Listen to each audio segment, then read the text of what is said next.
welcome back to another vlog, and this is the beginning of the Dutch tour. I'm so excited. Let me know in the comments if you guys have watched all of the UK tour videos and maybe which one was your favourite. But I'm very, very excited to kick off the Dutch tour. So if this is your first time clicking on one of my videos and you don't know who I am and you've never seen me before, hi, I'm Hazel, welcome. I am a Scottish fantasy romance author who very recently became a Sunday Times bestseller with my book, A Fate Forged in Fire, which is insane. The day of filming this, it's actually the day before the Sunday Times goes to print, so today is Saturday. But it's already been in the bookseller. I hit number 8 on the list, which is insane.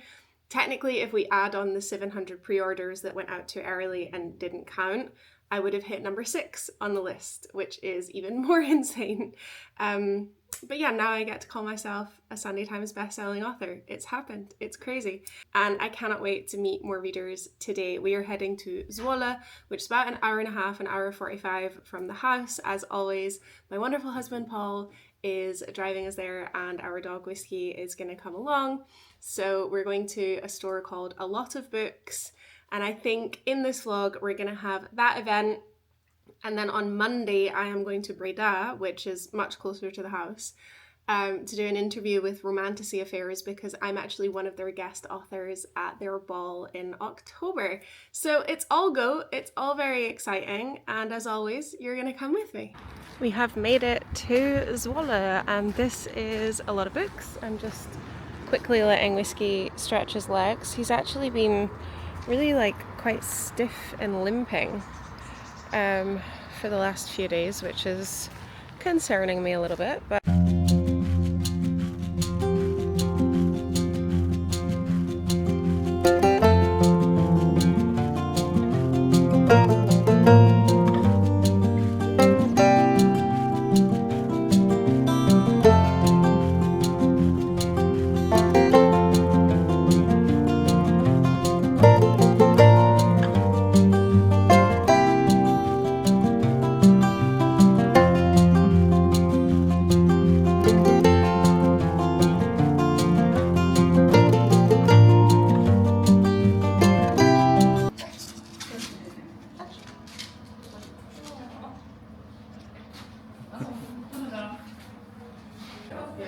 it's okay. You can film from behind for the signing. Yeah? Or just film, or if you want, just put it there and just let it run on the little tripod. Hello! So you speak it Dutch? Ja, ik spreek ook Nederlands. Is echt niet perfect, maar ja, mijn man is Nederlands. Vandaar. Ik woon hier nu al 5 jaar, dus ja. Oh, je woont in Nederland? Ja, we wonen in Tilburg.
And I'm not saying that to be like, oh, it's so humble. No, it's bad. It's always bad. Every author I've ever met says the same thing. Mine, it was a dumpster fire. Literally. And you can't help but compare it as well because you just come off of the back of reading a polished, finished, multiple edited book, and then you go into the first draft and you're like, I can't write. Everything that is in this book is in there very intentionally. It was written for a reason. There's nothing that's in there just for like shock value.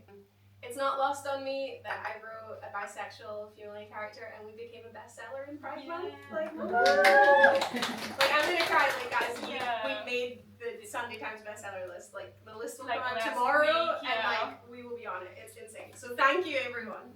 I think I myself am bisexual. I grew up Catholic, so there was a lot of like Catholic guilt when I was growing up. It took me well into my teenage years to even like accept the fact that I was bisexual. Now I've met the most wonderful man and I married him, and you deal with like a lot of, you know, bi erasure and people being like, oh, you're not bisexual anymore, both from like people who I'm very close to and strangers. So being able to write a female main character who's so unapologetic in her love for women and men, and she doesn't care about what people say. She's like, this is who I am. And then also, she'll fight you for it. Oh, literally, she'll be like, say it again. Just say it again. And I think also, you know, this book is set in a crumbling matriarchy. So I love the idea of exploring what matriarchy as the norm would be like.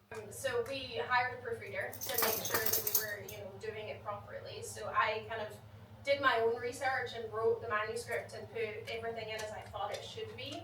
And then we gave it to Lauren, and she was fantastic about saying, you know, this is fine with like creative license, and then some other words like maybe you should change it to something else. Growing up in Scotland, I was never taught, like it should be my language, like it should be my native language. I speak English, French, Spanish, and very bad Dutch. So I'm like, and I don't speak any of like the language that should be, you know, mine. So it really felt like a homecoming, this book, to like put so much of Scotland into it. And I hope that we've done it justice. What context hints you can give us for book 2? Within like, of course, the contract that you cannot say anything, really spoils, but something that you can give us, maybe? Yeah, for sure. So book 2, obviously in book 1, it's Emira's POV. Book 2 is also only going to be Emira's POV. We go where Emira goes. She becomes a little bit more mobile in book 1. For anyone who's read it, she becomes a bit more able to get around. So we get a bit more of like the phoenixes and the chimeras, which was so fun to write, because even though all of it is inspired by Scotland, they still have slightly different like societal norms and like little rituals and little cultural quirks. So it was really interesting to kind of write, you know, how a dragon would like approach a chimera, and how like the phoenix warriors would fit in with like everyone else, and all of those kind of dynamics and stuff was really fun to play around with. So we'll get a couple of new characters coming in, and then we'll also get a bit more exploration of some of the side characters that we met in book 1. Emira and Fiorion's story will finish in book 2. Obviously, you guys, most of you have the book, so there's a map at the front. There are 5 territories in Erisosha. There will be 1 duology per territory. First 4 you can read as standalones. So as we go through all of the territories, you're going to come back to a familiar world, but with new characters. So in duology 2, if I'm lucky enough to get contracted, hopefully. As a Sunday Times Bestseller. I mean, it's looking likely at the moment. Not gonna lie. Thank God. We're gonna go to air territory. So that's gonna be duology 2. So we're gonna have griffins, pegasi, hippogriffs. Still Scottish culture, but with a slight twist. You're gonna let me list all of the genres. Like, here they are. So one of my favorites of all time is Vampire Academy by Rochelle Mead. I read that when I was a little tween, and it was like, Dimitri was just like, the tension in that series is incredible. I think Rochelle Mead really knows how to write like yearning and angst and like something that keeps you turning those pages. I also love The Folk of the Air by Holly Black. I just love the intricacy of fairy bargains and like the danger of them, and that series is like so morally great. Like everyone is a morally great character in it, and like no one is perfect, and I love it. Yeah. Like you're all flawed, you all suck, but I love you all. But I still love you all. So yeah, I would say that. Recently I loved One Dark Window, Two Twisted Crowns. I think that duology is a fantastic example of like books 1 and 2 being just as good. And I'm very aware that I want to do the same with mine. Like saying to my editors, I'm like, be ruthless. Yeah. I'm like, be ruthless. Like, fine is not good enough. Like, it has to be better. Yeah, like the journey now after, hopefully for all the book deals. Hopefully. But thank you for taking us along with you. We'll be back here in like 2 decades with like our walking sticks and more grey hair. Like, I remember when. I'm very big on, especially for women, saying own your success and call yourself a success. This book right now, we landed on the Sunday Times Bestseller list. I'm very confident in saying this book has now been a success, which is incredible. And a lot of that is down to my own hard work, but I had a lot of help along the way. I've had my team behind me. I've had my editor bid on it. She took a chance on it when, you know, nothing was guaranteed. She saw the potential in it and she helped hone it into what it is. And I also know that this book would not have sold as well as it had. We would not have landed on the Sunday Times bestseller list without readers talking about it, recommending it, and sharing it on social media. So I am so grateful to every single one of you and to amazing booksellers like you, Lotte, who have decided to order copies and have put it front and center in your stores, have asked me to come for events. Yeah. You know, this, like the book community, this is the best part of the book community. Like, we're all here because we love books. And for me, I just wanted to say thank you for driving all the way out here. It's almost a 2-hour drive for Hazel and for some of you It was my husband, he drove. Yeah. Round of applause for Paul as well, who yes. drove like and came up with the amazing name I know. as well. I know, he's byline. Yeah, no, thank you for coming out here as like just, well, recently starting my indie bookshop. It means that very much to me that authors come here and are able to meet everyone, and yeah, it's been great. Thank you so much. Oh, thank you, guys. Thank you, guys. Wat is het jouw zin? Jij bent niet van suiker gemaakt? Je bent niet van suiker. Ja, inderdaad. Oh yeah. Yes, yesterday. You're good? Okay, let's just say. And this one, I was like, I have to get you one that's like similar to the book. Oh, it's lovely. Thank you. But you didn't have to. But I want. Oh, these are going. Oh my god, it looks. Yeah, it does well. I was like, Yeah. I need to get you one. So that was a fantastic event. Lotte, the owner of the store, is incredible. Like, truly a lovely, lovely human. She gave us multiple coffees. She ordered us lunch. She's also paying for our petrol to come up and down, which I just think, like, she doesn't have to do any of that, but yeah, she's amazing, so I will forever support her. So if you want to, you should go on to a lot of books, follow them on social media. I will leave the relevant links in the description as always, and if you're close by Zwolle, I would suggest going and visiting her. She is moving location. I think by the time this vlog goes out, she will be in the centrum of Zwolle at a slightly bigger location because she's doing so well, which is really exciting. But the event was lovely. I met so many nice readers. I met Anna again, who came to Germany. She's been following since the fanfiction days. I met another Scottish person who is from Lewis, which is so exciting. She also is with a Dutch man. Like, there's something about Dutch men like marrying women who are not from here, and then we all move here for them. But anyway, as you can see, we're in a different location. We are in a nice little park that Lotte told us about and Paul wanted to explore and visit, and it's very pretty. So we are walking whiskey before we drive almost 2 hours home again. Yeah, there's this gorgeous bridge and Paul loves it because he's a fisherman. So he loves when there are like lily pads in the water with the trees overhanging, and you've got the reeds over here as well. So he, I think, is on the hunt for some carp. This is like Paul's idea of heaven. It's a little bit better under the trees. It's kind of sheltering us from the wind and the rain a little bit, but yeah, it's very pretty. Like, these trees are really, really big. Like, look at that. Massive. Look at the tree in the water. Yeah, it's Oh, there's a pretty. wee coot chasing a wee duck. Maybe that's the splash I saw there. Hello everyone and welcome back to the vlog. As you can see, it is not Monday. So my interview in Breda actually got cancelled because the interviewer wasn't well. So I haven't actually filmed anything. I have been cracking on with edits, but as you can see, I'm very made up. So this is now the event day for Tilburg, which I wasn't initially going to put in this vlog, but now I am. I'm a little bit nervous for this one because there's going to be a lot of people that I know there. And also, this is the bookstore cafe that I wrote most of the book in.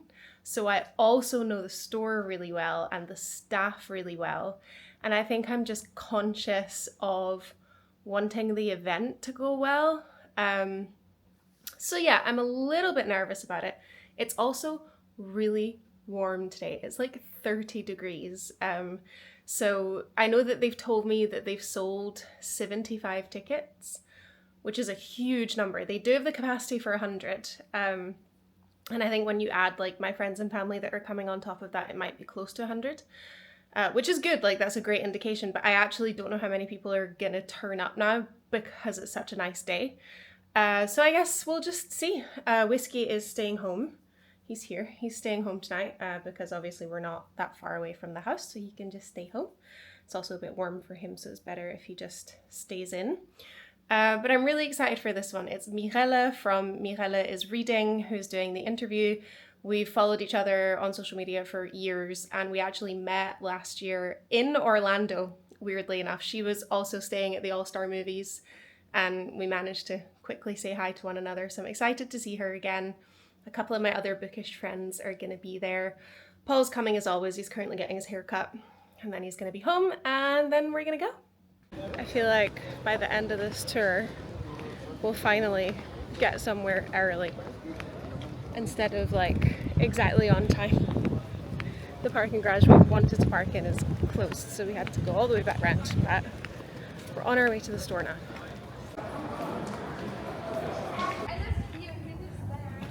Let's go in this side. Okay. There was a second entrance. Yeah, there's the entrance of the store. Hier zitten met z'n allen. Ja. Het is geen namen. Nee, daar hoeft geen naam bij. Hier mag Jessica en een handtekening. handtekening voor Jessica. En dit was voor Martine. Die kon er niet komen, maar die wilde wel. Some people prefer a paperback to a hardback. Ja. Oké. You can't get paperback in the UK yet. En jullie praten Engels met elkaar. Ja, altijd. Ja. de voertaal thuis is Engels. Voel je al Nederlands is goed als je Nederlands Ja. spreekt, hè? Ja, we hebben het wel eens vaker geprobeerd en dan schiet je toch heel vaak terug naar Engels. Ja, nou, dat So the black one was every single time Amira had attitude. Oh, obsessed. Yeah, rightfully so though. Okay. And then all the brownish ones were the ones that other people cared about her finally, Okay. instead of making her a weapon. Right. And then all the red ones are things that I really liked. Ooh, I'm gonna go for the red. Oh, this is brown. This is so exciting. I take my annotations very seriously as well, so. Yeah, this will be new to you, like people annotating books. Well, there's also people writing, but I don't. Ik kan echt niet in mijn boek schrijven. Dat is echt niet Oh, dus echt gewoon daar inschrijven ja, inderdaad. inschrijven en dan met een highlighter. Dat kan natuurlijk ook. Ja. Like this is the most fun part as an author, like to see what people connect with. Ja. We're here, we're in, we're getting organized. I was very early. I didn't need to be this early. But yeah, we're just figuring it out.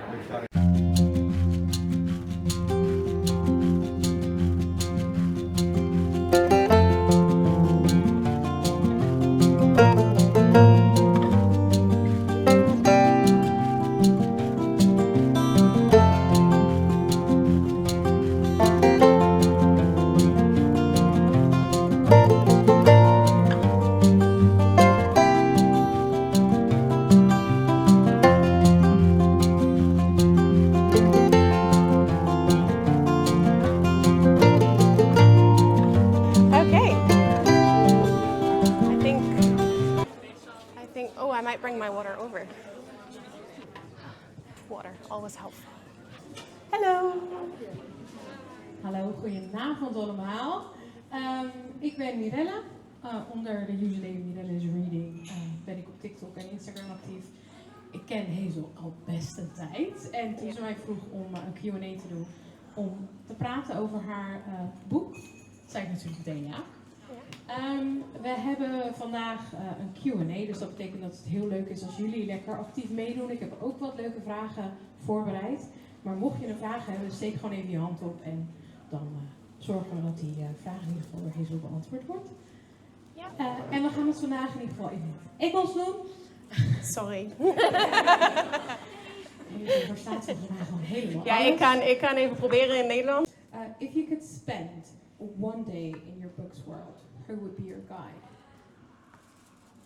Oh, God. Okay, if I want to be safe, Adarian. So Adarian is Emira's twin brother.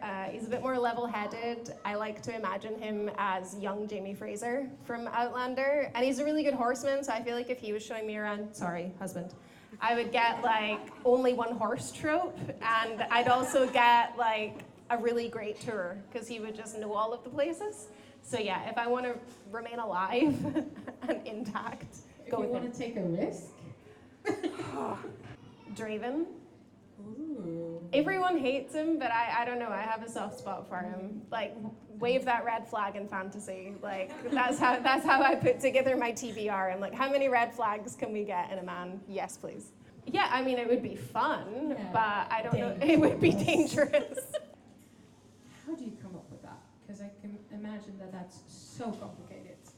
Yeah, the magic system is probably the hardest part of the world building, because it's funny, like, we've all invented magic, but then we've also, like, as a society, invented rules to magic, and then it's like, if you break those rules, I'm like, why do those rules, like, those rules shouldn't exist?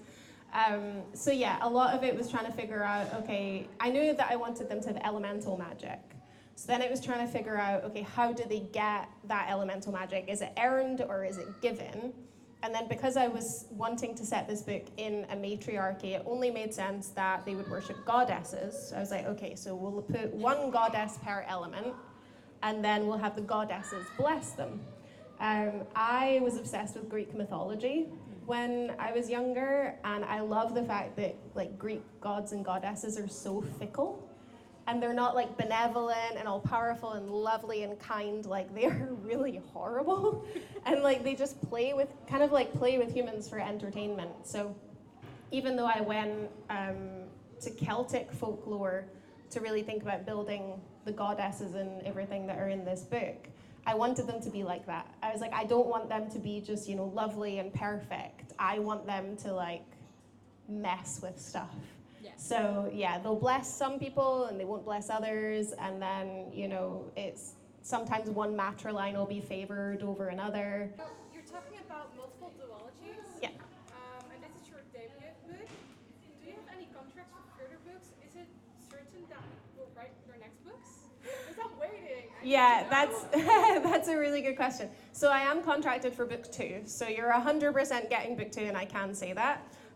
The good thing is, I don't know how many people know, but we made the New York Times we made the Sunday Times Bestseller list, which is, thank you. So yes, I think it's very likely that I will get contracted for future duologies. It's not something anyone at my publisher is worried about, and I haven't heard anything to the contrary, which is great for me, obviously, because as an author, it's like, as a career, nothing's guaranteed, so you're always kind of like, oh, we hope it sells, so there will be more, but so far, it's done really, really well, and that's thanks to everyone, like, the fact that all of you guys have showed up, the fact that you guys are reading the book, talking about the book, like, it's incredible. I never lose sight of that, so yes, it's looking very, very likely. I've heard someone tell me about Shrek. Okay, the House of the Dragon one, obviously, I was like, yeah, I get that there's going to be some similarities, because that was a huge inspiration, but Shrek had me howling with laughter. Like, I've had people send me, like, little Shrek memes, and I'm not going to say too much because some of them are spoilery, but yeah, I laughed so, and it's very true, actually. Like, the comparisons to Shrek, I was like, oh, okay, yeah, I see it. In the book comes off sometimes ready, but very confident. Is that what you mean with men get away with everything? Because they can do that. They can be arrogant asses. And with Amira, it's like, why is she like that? Why is she humble? We don't need her to be humble, but is that what you meant? Exactly, yeah. So Amira, when we meet her in book 1, she is very arrogant. I think that's the perfect word to describe her, and she's supposed to be like that. She is arrogant. And obviously her character arc goes through 2 books, and she gets violently humbled in book 1, and she's going to have to work through that in book 2. But yeah, I think, you know, female characters who are arrogant or who are angry or who do, you know, have big, you know, emotions and feelings and, you know, are maybe overconfident, sometimes aren't allowed to be that way or are criticized for being that way. Whereas if it's a male character, they're just like, oh, that's his character. It's like, oh, he's an arrogant character, and then that's the end of the discussion. So yeah, I think there's a bit of a double standard sometimes. And I think you're so right. Like, it's really important when you're writing about dragons and magic, like, readers still need something to connect to. And I think you're totally right. It is the humanity of the characters that people connect to. So you have to give them flaws, and you have to have them make mistakes. But I think one of the ways in which really the humanity bleeds through in this book is potentially the female rage. This manuscript was written in 2023. It was written in that cafe. I'm always here.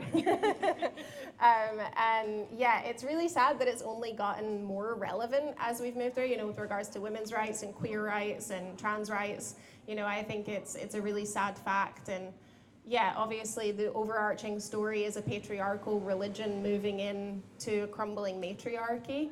So because that was kind of the crux of the plot, I think it gave me a lot of scope to kind of comment on those issues within the fantasy world, and maybe try to hold up a mirror to what's kind of going on in our world. And so far I've heard that a lot of, you know, women in particular, but, you know, a lot of people reading this have connected with it. For me, fantasy is what I love. I've always gravitated towards it. I've always loved writing fantasy. One manuscript that I have written that's buried on my laptop somewhere that I would consider reviving is a thriller. I think it's a thriller. It's like a mystery thriller, and it's set in the Highlands of Scotland, and it's a soldier and a painter, and lots of dark drama happens. So I wouldn't say no.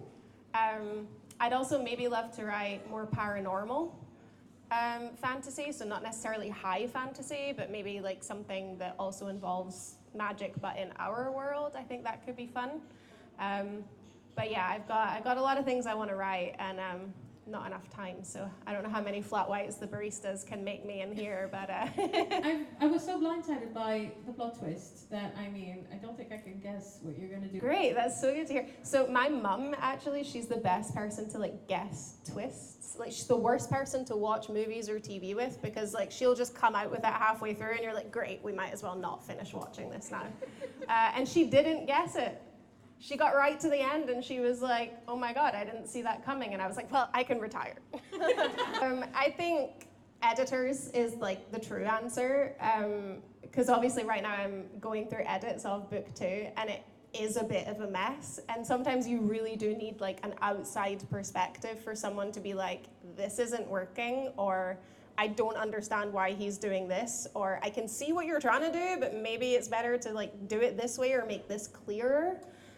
So that really, really helps. But oftentimes when I'm doing the first draft, I will just bulldoze my way through it. So I never go back. So I will just, no, in the first draft, no. But if something changes, I will make a note of it. So I then have like a separate Word document where I'm like, go back and change this to this, which makes redrafting horrific. Like, I'm aware that I'm giving myself more work, but for whatever reason, that's just the process that works for me. So once the first draft is completely done, the beginning won't make that much sense anymore, but I have that notes document where I'll just be like, okay, now I alter that and change that, and it's making more sense. So usually before I send it to like my agent or my editors, it's already gone through like 4 drafts before it gets to them. There are large religious teams. Are you religious to inspire this? Good question. Thank you, TikTok. Yes, I'm actually a practicing Catholic. So yes, I think there's a lot of my own, you know, lived experience put into the patriarchal religion within this book. I think everyone's relationship with religion and relationship with God is very individual, but I also believe that women are not built to be subservient, and there's a reason why we are told to be obedient when we sit in a pew every week, because, you know, it doesn't come naturally to us, so we need to be reminded of it constantly. So yes, I think I definitely drew on a lot of my upbringing for that. However, I will say that especially in book 1, Emira deals mostly with the religious extremists. So she has a very narrow worldview when it comes to anyone else's religion, and as we move through the duology, she's going to meet other characters who perhaps soften those edges or educate her a little bit. So which song embodies feminine rage for you? For this book, okay, so I write to a lot of soundtrack music, and I would say the 3 albums that I listened to the most for this was Outlander, House of the Dragon, and How to Train Your Dragon soundtracks, but a specific female rage song, I don't know, I think Taylor Swift's Look What You Made Me Do is a good one for you, Mira, or just the entire Reputation album. The next duology, so book 2 is still in fire territory, but the next duology will be air. So we will be going with griffins and pegasi and hippogriffs, yeah. Will we get even more dragons in the next book? We will see the dragons more. Okay. So I don't know how many people that are here know that I initially wrote a House of the Dragon fan fiction. That's where this all began. And yeah, literally 2.5 years ago, I was sat in this very store, in that cafe, writing the fan fiction. I basically was like pretending, I was unemployed, did not have a job. My husband was supporting me and being like, Hazel, I think you need to get a job now. Like, they're gonna remortgage the house. Like, can you please get a job? And I was like, no, I wanna write. And fan fiction, I think, is such a great way to cut your teeth as a writer because, you know, you can explore worlds that are already there and characters and, you know, you can kind of just embellish them and work on your skills. And then, yeah, everything changed because my agent read my fan fiction and was like, I love the way you write. Are you doing anything original? And I was like, oh my God, yeah. And then I just completely went for it. And this has all happened. And literally 2 years later, I'm sat in the same store with my book that is now a bestseller with like 80 people in front of me asking me questions about it. And it's insane. Like, this book is called A Fate Forged in Fire, and so much of it has felt like fate. Like, I'm a big advocate for telling women especially to, like, own your successes. Like, if you make your dreams happen, be proud of it and say, like, yes, I worked damn hard, I made this happen. Like, this was down to me. And this was down to me, but it was also down to all of the people that inspired me to move forward. Like, there is one girl called Aaliyah. She might be watching the TikTok live, I don't know. But Aaliyah is the one who left a comment who said, I want someone to write a fan fiction about a woman stealing Aemon Targaryen's eye and wearing it as a necklace. And I went, say less, and I wrote the fanfic. And I know for a fact that without her commenting that, a random off-the-cuff comment, I would not have written that fanfic, I would not have got an agent, and this book would not exist. So, yeah, I'm very grateful. That is the butterfly effect. Insane. 100%. Okay, before we wrap up, I do believe we have an exclusive Oh yeah, to share. I forgot. Oh, did you forget? Yeah, I was like so in the thing. Announcement. Announcement time. Okay, is everyone ready? Who wants to know the title of book 2? So book 1, A Fate Forged in Fire, and book 2 is going to be A Queen Crowned in Flames. I also want to say a very quick thank you to all of the staff here at Hianote for putting this event on. And also a massive thank you to Mirelle for coming all the way from Rotterdam to do this interview. Her username is @MirelleIsReading if anyone wants to go and follow her. She's very active on Booksta and BookTok, and her recommendations are amazing. Stretch my legs. So warm. That was so good. Yeah? Okay, good. No, you were perfect. Amazing. Good. Did you like the title? Yeah, I love it. I love it. It's so good. I can't wait to read it. Okay. Oh my God.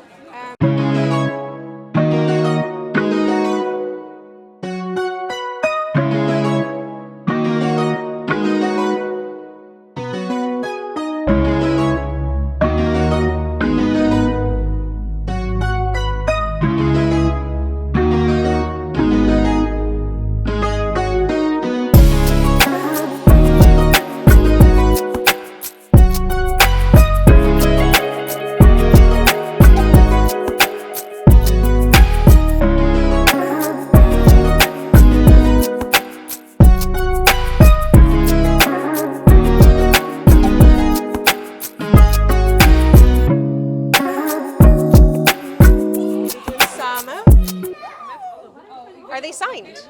No, that's also why I'm here. No. Wait. It's on my belly. For that one. We're color coordinating. Do you want your name in? Yeah. What's the name?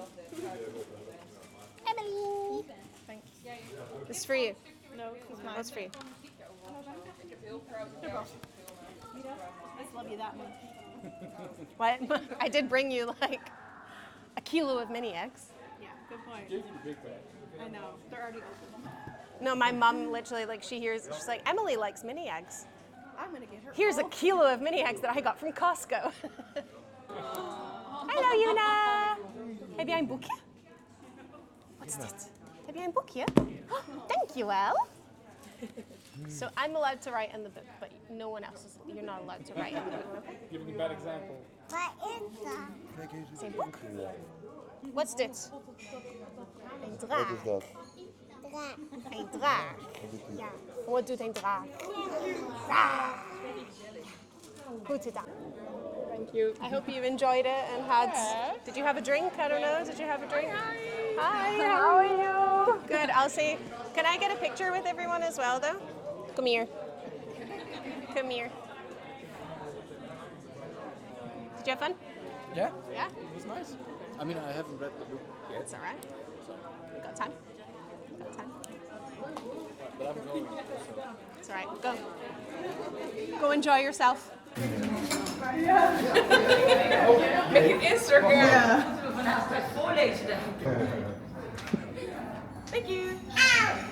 Okay, at the risk of this getting copyrighted, this song just came on the radio and Paul just went, "This is my jam," and has had to turn it up, and now he is like vibing. I'm obsessed. Good morning, everyone. As you can quite obviously tell, it is the next day. I'm very tired. Like, no amount of skincare is helping the bags under these eyes, honestly. It's also very, very warm today. So I have the AC on full blast. It's like 32 degrees today, but I had the best time at the event last night. It was very much a full circle moment. You know, I think I probably mentioned it. I don't know if Paul recorded it, but I was talking about how 2 years ago I was sat in that cafe writing House of the Dragon fanfic. I was writing When Dragons Danced, not the One-Eyed Prince. And I just went in, I think I was meeting my friend at the cinema or something, and I was like, you know what, like, I'm just gonna go in, take my laptop and like pretend I'm an author. And I think like a month later, or a couple of months later, I got the email from my agent saying that she'd read The One-Eyed Prince and that she wanted to find out if I was working on something original, and obviously I was. And then, yeah, 2 years later, I'm sat in the same store with a book event with like 85 people there. And everyone was so lovely, honestly. Like, I am meeting some of the nicest, kindest, sweetest people at these events, and it's so heartwarming and lovely. So these are friendship bracelets from 2 different people, which I thought was so sweet because like no one's given me a friendship bracelet before. And this one is the colors of the US cover, and it says Afif, so a fate forged in fire. And then this one is the colors of the dragon in the book, and then you have the dragon's name. And then it also has like a little dragon charm. And then someone else made this absolutely stunning bookmark, which I'm going to be using in all of my books going forward. It obviously has like dragon decals from the cover on it. And the same person gave me a lovely little personalized thank you note, which I'm not going to show. But yeah, I just thought that was so sweet. Like, I never expect anyone to bring me anything. Like, you guys are already buying the book and turning up at events. One thing I do really like is that all of the events in the Netherlands are free, apart from the one I'm doing in Middelburg next week, because that's like a bigger book talk event, and I think they're putting on like food and stuff. So I think that one is ticketed. They're all ticketed, but they're all free, which I think is lovely. But yeah, a massive thank you to Gianota, Marloes, and I doubt they're watching, but everyone who was involved putting the event on last night. Mirelle from Mirelle is reading. She is an absolute sweetheart. She's fantastic at interviewing. Like, she knows books, she knows readers, she knows the genre, she is good at what she does. And it was just lovely to see her again. So if you don't already follow her, make sure you go and do, especially if you're Dutch. She does like a lot of her posts in Dutch, but also in English as well. And then, of course, for earlier on in the week, another massive thank you to Lotte from A Lot of Books. I will leave all of the relevant links and information in the description below, but thank you guys so much for watching this vlog. The tour is almost coming to an end. I have, how many events left? I have 3 events left, and I'm so excited for them. So thank you everyone for watching. Make sure you give it a thumbs up, subscribe if you want to see some more, and I'll see you guys next Sunday.